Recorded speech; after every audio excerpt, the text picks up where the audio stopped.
Hi అండి. అందరికీ నమస్తే. నేను మీ గీత. పట్నం అమ్మాయి పల్లెటూరి అబ్బాయి పార్ట్ 42 స్టోరీలోకి వెళ్ళిపోదాం.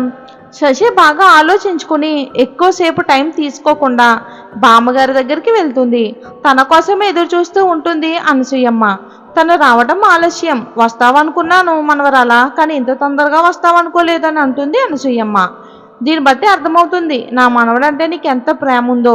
ఆ ప్రేమ చూపిస్తేనే కదా వాడికి అర్థమయ్యేది. ప్రేమ చూపించాలన్నా పిసినారితనమే. సరే కూర్చో, మన ప్లాన్ మొదలు పెడదాం అని అంటుంది అనసూయమ్మ. ఎలా బామా, తనేమో ఇంట్లోకి వచ్చి కూర్చుంది. అతిథికి మర్యాద ఇవ్వాలని మీ మనవడు అంటున్నాడు. మరి తన్ను ఎలా బయటికి పంపించాలి అని అయోమయంగా అడుగుతుంది శశి. చెవి కాస్త ఇటివ్వు, నేను చెప్తాను అంటూ తన చెవిలో ఏదో చెప్తుంది. వాటిని నవ్వుతూ వింటుంది శశి. మరి ఇలా చేస్తే ఎవరు తప్పు పట్టరు అని అనుకుంటున్నారా? ఇందులో తప్పు పట్టడానికి ఏముంది? అసలే అమ్మ బాబు గారాబం చేసి దాన్ని చెడగొట్టారు.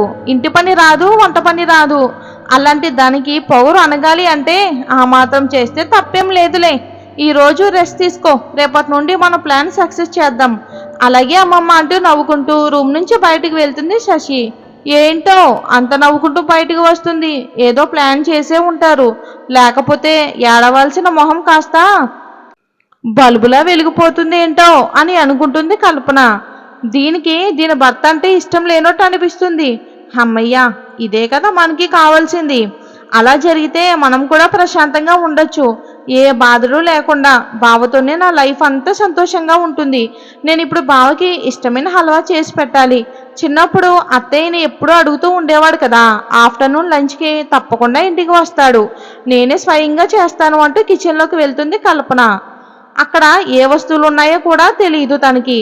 చంద్రం నేను హెల్ప్ చేస్తాను అని అంటున్నా కూడా వినిపించుకోకుండా, నేను ఎవరి హెల్ప్ తీసుకోనత్తా, బావ కోసం నేనే స్వయంగా చేస్తాను. నేను చేస్తున్న దానికి బావ అమృతంలా ఉంది అని మెచ్చుకోవాలి. శశిని ఇంట్లోంచి తరిమేయాలి అని అనుకుంటూ హల్వా చేయడం మొదలు పెడుతుంది కల్పన. డ్రై ఫ్రూట్స్ నేతిలో వేయించి హల్వాలో బాగా తట్టించి హల్వా చేస్తుంది కల్పన. ఏంటత్తయ్య, వంటింట్లో నుంచి గుమ్మగుమ్మలు వస్తున్నాయి, మీరేమో ఇక్కడే కూర్చుని ఉన్నారు, ఇంతకీ వంటింట్లో ఎవరున్నారో అని అడుగుతుంది శశి. ఎవరుంటారు, నీ భర్తను వలలో వేసుకోవడానికి వాడి కోసం ఏదో వంటకాలు చేస్తూ కష్టపడుతుంది. ఏంటి, తనకి వంట రాదు అని అమ్మమ్మ చెప్పింది, ఇప్పుడేమో వంటింట్లో అదేమో చేస్తుంది, దానికి వంట వచ్చా అని అడుగుతుంది శశి. దానికి నిజంగానే వంట వచ్చా అని నువ్వు అనుకుంటున్నావా శశి అని అడుగుతుంది వాళ్ళ అత్త. ఒక్కసారి ఆ వాలకం చూడు, 10 నిమిషాల్లో చెత్త చెత్త చేసింది. ఇక దాని వంట ఎలా ఉంటుందని నువ్వు అనుకుంటున్నావు? నిజమే కదా, అది నిజంగా బాగా చేసిందని అనుకోండి, అప్పుడు మీ కొడుకు అది అనుకున్నట్లు చేస్తాడేమో అని అంటుంది శశి. వాడంత అమాయకుడేమీ కాదు, ఎవరితో ఎలా ఉండాలో బాగా తెలుసు. నువ్వు ఎక్కువ ఆలోచిస్తున్నావేమో శశి అని అంటుంది చంద్రం.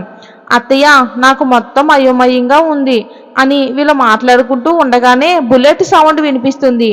బావా వచ్చేసాడంటూ వంటింట్లో నుంచి పరిగెడుతూ వస్తుంది కల్పన. తన దగ్గరికి వెళ్ళి చేతిలో చెయ్యి వేసి నడుచుకుంటూ వస్తూ, ఏంటి బావా, మార్నింగ్ అనగా ఇంట్లో నుంచి వెళ్ళిపోయావు, కనీసం టిఫిన్ కూడా చెయ్యకుండా అని ప్రేమని ఎంత వలకపోస్తుందో కల్పన. ఇప్పుడు వచ్చావు కదా, నీకోసం ఎప్పటి నుంచో కళ్ళు కాయలు కాసేలా ఎదురు చూస్తూ ఉన్నాను. పద బావా, మార్నింగ్ ఏమైనా తిన్నావో లేదో అని నీకు ఇష్టమైన ఐటమ్స్ అన్నీ చేశారు అత్తయ్య నీకోసం, నేను హల్వా కూడా చేశాను అంటూ కాళ్ళు చేతులు మాకం కడుక్కున్న తర్వాత సురేష్ ని డైనింగ్ టేబుల్ వద్దకు తీసుకుని వెళుతుంది తను. అప్పుడే చంద్రం వచ్చి తనకు భోజనం వడ్డించాలని చూస్తుంది. అత్తయ్య, మీరు పక్కన కూర్చోండి, ముందు బావకి హల్వా తిన్న తర్వాత భోజనం చేస్తారు అంటూ పరిగెడుతూ వంటగదిలోకి వెళ్ళి ఒక కప్పులో హల్వా తీసుకుని వస్తుంది కల్పన. సునీత నవ్వుకుంటూ వాళ్ళ వైపు చూస్తుంది. ఏంటి సునీత, నువ్వు కూడా నన్ను పక్కన పెట్టేశావా, వాళ్ళ వైపు నవ్వుకుంటూ చూస్తున్నావు అంటూ మాట్లాడుతుంది శశి. అయ్యో వదినా, ఇలారా అంటూ తన చెవిలో ఏదో చెప్తుంది. అది విన్న తర్వాత శశి కూడా నవ్వుకుంటుంది. నిజమా, అమ్మయ్య అంటూ ఇద్దరు అయితే ఇచ్చుకుంటారు. బావా చూసావా, చూస్తుంటేనే కడుపు నిండిపోతుంది కదూ, అంత అద్భుతంగా చేశాను. నేను నేర్చుకున్న ఒకే ఒక వంట బావా, అది నువ్వు తినాలని, నువ్వు తిన్న తర్వాత ఎలా ఉందో చెప్పాలి అని తను అంటూ ఉండడంతో, నా భార్య కూడా ఇలా ఎప్పుడైనా వంట చేసి పెట్టిందా కనీసం అని అనుకుంటూ ఒక స్పూన్ తీసుకుని నోట్లో పెట్టుకుంటాడు సురేషు. పెట్టుకోగానే స్పూన్ కూడా అలాగే వదిలేస్తాడు. ఏంటి బావా అంత టేస్టీగా ఉందా? నోట్లో కరిగిపోతుందా?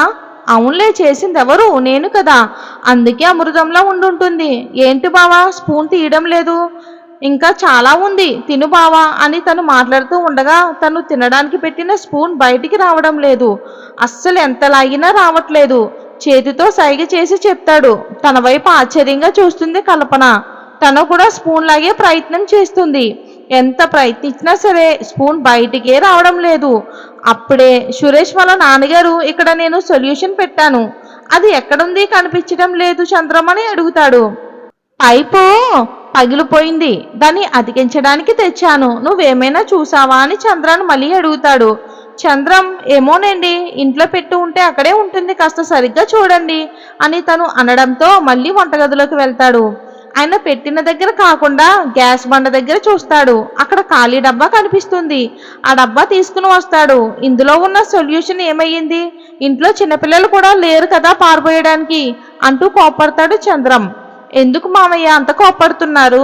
అది పైనాపిల్ ఎసెన్స్ కదా అని నేను హల్వాలో వాడానని గర్వంగా చెప్తుంది కల్పన. ఏంటి, అందుకే నా స్పూన్ లోపల నుంచి బయటికి రావడం లేదు? మంచి పని చేసావు తల్లి, ఆ మాత్రం కూడా తెలీదా నీకు? అసలు పైనాపిల్ ఏది, సొల్యూషన్ ఏది అని అంటాడు చంద్రం.